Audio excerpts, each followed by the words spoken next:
But now he goes to 9. He says, likewise, I want women to adorn themselves with proper clothing, modestly and discreetly, not with braided hair and gold or pearls or costly garments. Whoa. Well, hold on there. And this is something I'm going to be very honest with you, that my wife and I we've really been struggling with this. Not that we don't want to obey it. We want to make sure we know what it means. Because what does it mean?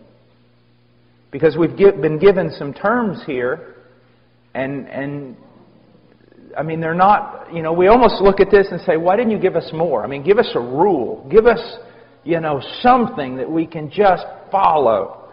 But I want you to look at some things. I want you to see, first of all, likewise I want women to adorn themselves. Now, he wants women to adorn themselves. Okay? So adornment's not bad.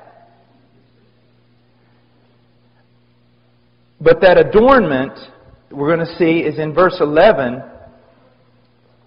In verse 10, it's good works, godliness, a quiet and submissive spirit.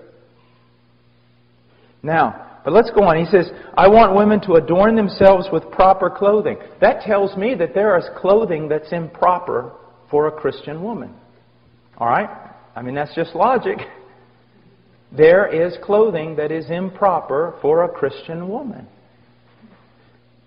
Now, he says, the clothing must be modest. Modest. This is very important. It's literally proper clothing with modesty is the way it goes in the original text.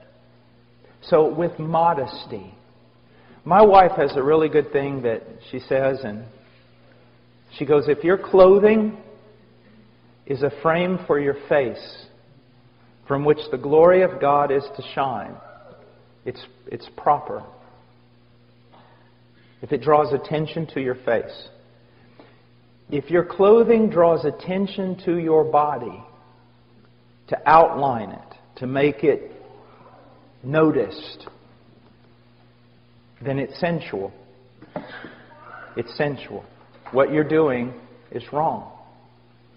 Now, I want to step off for just a second. Women, you need to understand something. Men are not as dumb as you think they are. My wife and I have a friend in Illinois, and she's a very pretty lady. Very pretty. And